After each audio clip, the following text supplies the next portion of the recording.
સદગુરુ ભગવાનની જય. શ્રી કૃષ્ણ ભગવાનની જય. હરિ ઓમ. શાંતિ.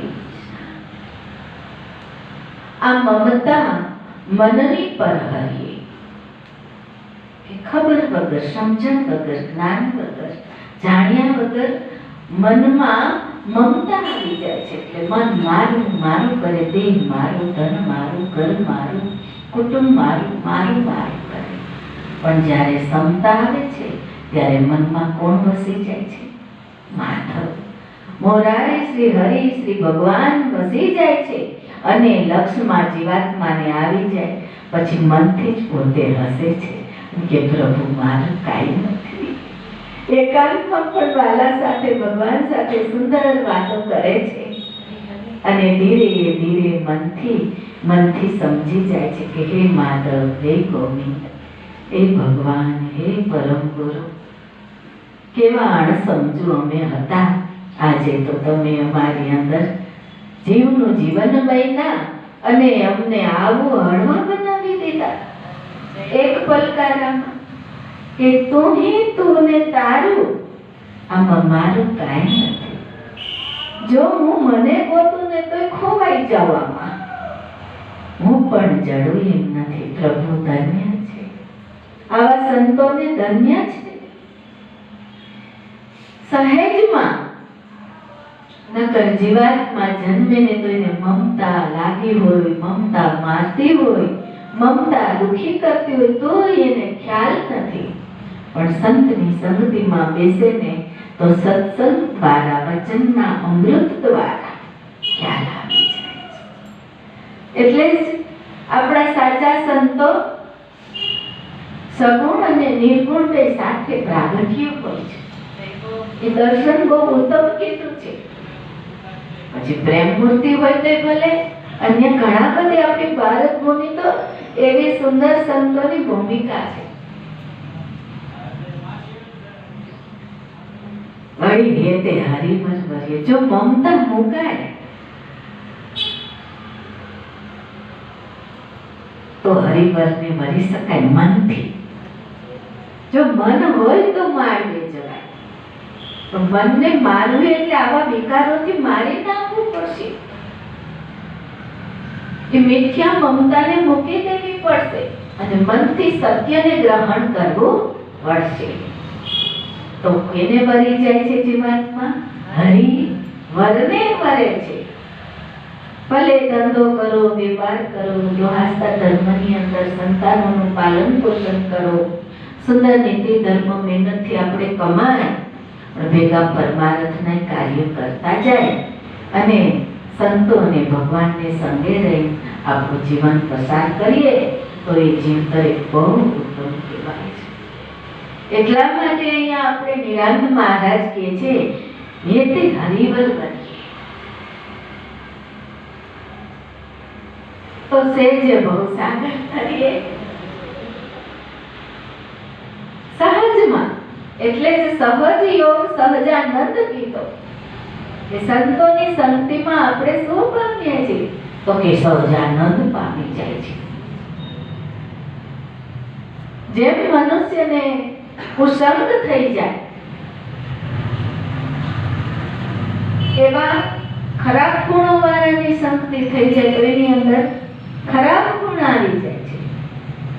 એમ જીવાત્મા જો સંગતિ કરે ને પોતે વિચારે, કરવાની ઈચ્છા કરે,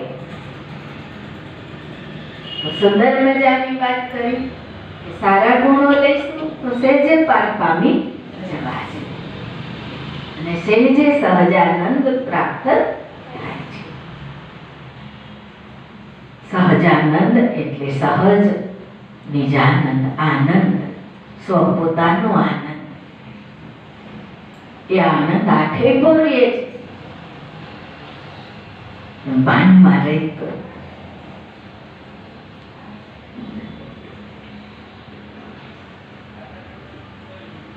તો સહેજે ભવસાગર તરીએ સદગુરુજી વિના જન્મ મરણ જમ ત્રાસ કદી ના મટે.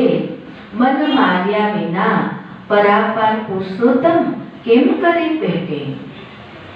સદગુરુ આજ્ઞાને ઉર ધરીએ, એમાં આપણું કલ્યાણ છે.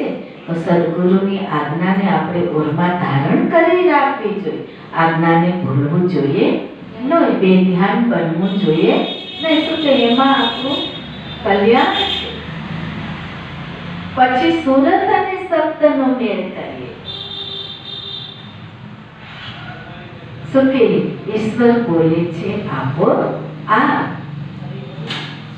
એટલે સદગુરુ સંતોની જીવનમાં સંગતિની જરૂર રહે છે. એ આશ્રયની જીવાત્માને જરૂર રહે છે. જો બધી જ જરૂરિયાત હોય તો આ એક જરૂરત પોતાને માને કે ના જરૂરી છે મારે, પણ ક્યારે લાગે કે આપણું અંતકરણ શુદ્ધ થાય, આપણે અહંકારથી રહિત થાય, અભિમાનથી રહિત થાય, તો એ વિચાર આવે છે. નતર એ વિચાર આવતા નથી. સુરત કેને કહેવાય એ તો આપને ખબર છે. સુરત શબ્દનો મેળ કરીએ. નિજ નામ વરી, નિજ નામ વરી નિર્ભય ફરીએ. કેવા ફરીએ? નિર્ભય. કોને વરીએ? નિજ નામને વરીએ છે કે જે નામ ઉપર મહાત્માઓએ નામનું ભજન કીધું, કોઈએ નામની અંતર ખોજ કીધી. નામ તારી અંદર છે, નામ અવિનાશી છે, નામ અમૃત છે, નામ ઉત્તમ હરિ નામ છે. આવા નામની વાત કરી અને બધા જ મહાપુરુષોએ એને સુંદર રીતે ઇન્દ્રિયોને અંતર્મુખી, બહારથી વૃત્તિને વારી એનું ભજન કર્યું.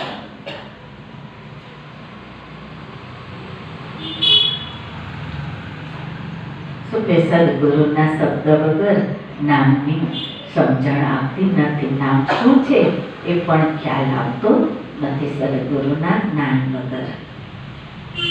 નિજ નામ વરી નિર્ભય ફરીએ.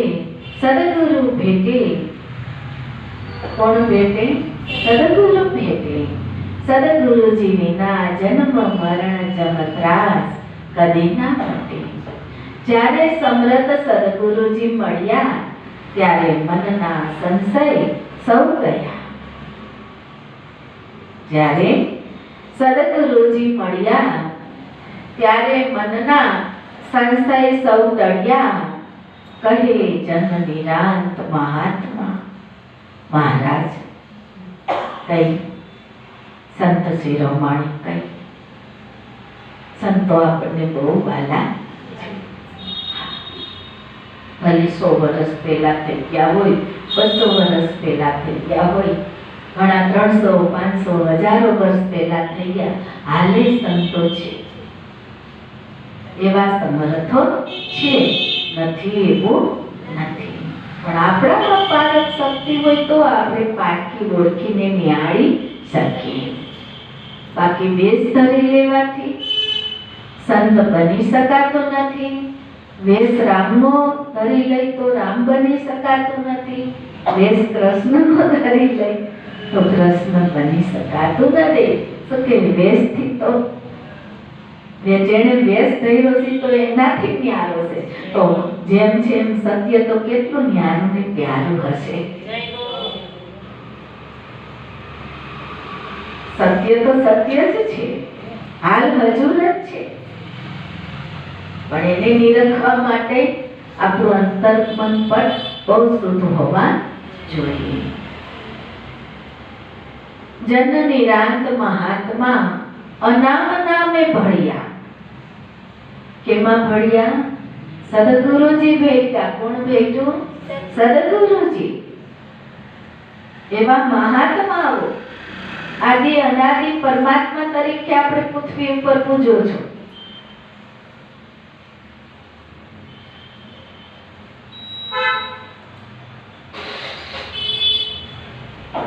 સુંદર વાત. જન નિરાંત અનામ નામે ભળ્યા. જેટલા જગતમાં પ્રચલિત નામ છે એ નામની વાત નથી, પણ અનામ કેરું જે નામ છે એમાં કે છે હું સદગુરુની કૃપાથી ભળી ગયો. અને ભળી જાય છે ને ત્યારે જીવ પણ રહેતું નથી.